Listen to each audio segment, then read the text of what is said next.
ഞാൻ കാശിക്കൂട്ടിന് ഒരു വെജ് പുലാവ് ഉണ്ടാക്കി കൊടുക്കാമെന്ന് വിചാരിച്ചിട്ടുണ്ടായിരുന്നു. അപ്പം നമ്മുടെ വീട്ടിലുള്ള സാധനങ്ങൾ മാത്രം ഉപയോഗിച്ച് സിമ്പിളായിട്ടൊരു വെജിറ്റബിൾ പുലാവ് ഉണ്ടാക്കിയെടുക്കാമെന്ന് വിചാരിച്ചു. അപ്പോൾ ഒരു പാൻ അത്യാവശ്യം നന്നായിട്ട് ചൂടായി വരുമ്പോഴത്തേന് അതിൻ്റെ അകത്തോട്ട് കുറച്ച് നെയ്യ് ഒഴിക്കുക. നെയ്യ് അത്യാവശ്യം ഒന്ന് അളുത്ത് വരുമ്പോഴത്തേന് നമുക്ക് അതേ ക്വാണ്ടിറ്റി തന്നെ വെളിച്ചെണ്ണയും കൂടി ഒഴിച്ച് കൊടുക്കുക. അതിനുശേഷം ഇതെല്ലാം നന്നായിട്ട് ചൂടായി വരുമ്പോഴത്തേന് ആ പാനിലോട്ട് തന്നെ നമ്മൾ കുറച്ച് കറുകപ്പട്ട, ഏലയ്ക്ക, ഗ്രാമ്പു എന്നിവയിട്ട് നന്നായിട്ടൊന്ന് മൂപ്പിച്ചെടുത്തതിന് ശേഷം നമ്മൾ അരിഞ്ഞു വെച്ചിരിക്കുന്ന വെജിറ്റബിൾ, ഞാനപ്പോൾ ഇവിടെ എടുത്തേക്കുന്നത് പൊട്ടറ്റോയും ക്യാരറ്റും സബോളയാണ്.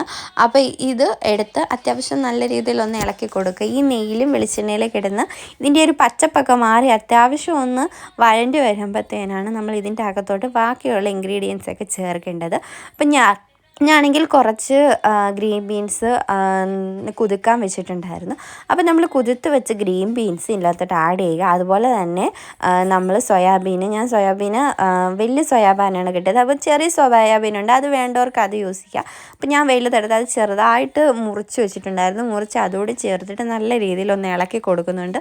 അത്യാവശ്യം ഒരു 2-3 മിനിറ്റ് ഇതിൻ്റെ ഒരു പച്ചപ്പൊക്കെ മാറാൻ വേണ്ടി, അതുപോലെ എണ്ണയ്ക്കകത്ത് കിടന്ന് അത്യാവശ്യം വെള്ളാൻ വേണ്ടി നല്ല രീതിയിൽ ഇളക്കി കൊടുത്തു. പിന്നെ എരിവിനായിട്ട് ഞാനിവിടെ എടുക്കുന്നത് വെച്ചാൽ കുറച്ച് കാശ്മീരി ചില്ലി പൗഡറാണ്.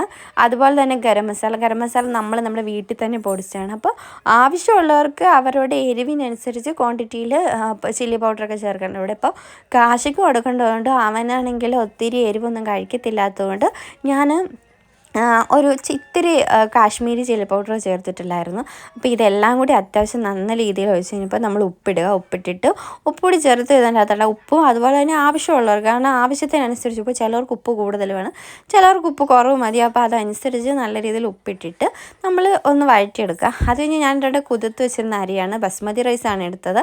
അത് ഞാൻ 2 ഗ്ലാസ് എടുത്തിട്ടുണ്ടായിരുന്നുള്ളൂ. അതാണെങ്കിൽ അത്യാവശ്യം ഒരു 2-3 മിനിറ്റ് ഈ എണ്ണയ്ക്കകത്തോട്ട് അതുപോലെ വെജിറ്റബിൾസിലോട്ടൊക്കെ നല്ല രീതിയിൽ ഇളക്കി ജോയിൻ ചെയ്ത് എടുത്ത് വെക്കുക. അതിനുശേഷം നമ്മൾ ഇതിൻ്റെ അകത്തോട്ട് കുറച്ച് വെള്ളം ഒഴിക്കണം. വെള്ളം എന്ന് വെച്ചിട്ടുണ്ടെങ്കിൽ നമ്മളിപ്പോൾ 2 ഗ്ലാസ് അരിയാണ് എടുത്തത്. 2 ഗ്ലാസ് അരിക്ക് 4 ഗ്ലാസ് വെള്ളം, അതായത് നമ്മൾ എടുക്കുന്ന അരിയേക്കാളും ഡബിളായിട്ടുള്ള വെള്ളമാണ് ഒഴിക്കേണ്ടത്. അങ്ങനെ ഒഴിച്ചതിന് ശേഷം നമ്മളിത് നല്ല രീതിയിൽ ഇളക്കി എടുത്ത് അടച്ച് വെക്കുക. ഒരു തിള വന്നു കഴിഞ്ഞ ശേഷം നമ്മളിത് ലോ ഫ്ലെയിമിലിടുക. ലോ ഫ്ലെയിമിലിട്ട് അത്യാവശ്യം നോക്കിയെടുക്കുക. ഒരു 50 മിനിറ്റ്സിനുള്ളിൽ എന്താണേലും പുലാവ് റെഡി ആയിട്ടുണ്ട്. അപ്പോൾ നമ്മളിതാണ്ട് പുലാവ് നല്ല രീതിയിൽ റെഡിയായി, നല്ല ചൂടോടുകൂടി പുലാവ് റെഡി ആയിട്ടുണ്ടായിരുന്നു. അപ്പോൾ കാശിക്കാണെങ്കിൽ ഇതിൻ്റെ കൂടെ സാലഡും അതുപോലെ പപ്പടം കൊടുത്തിട്ടുണ്ട്. അവന് ഇഷ്ടമാണ്. അപ്പം നമുക്ക് ഓരോരുത്തർക്കും അവനവൻ്റെ ഇഷ്ടത്തിന് ഇതിൻ്റെ കൂടെ എന്തെങ്കിലുമൊക്കെ കൊടുത്ത് സെർവ് ചെയ്യാവുന്നതാണ്.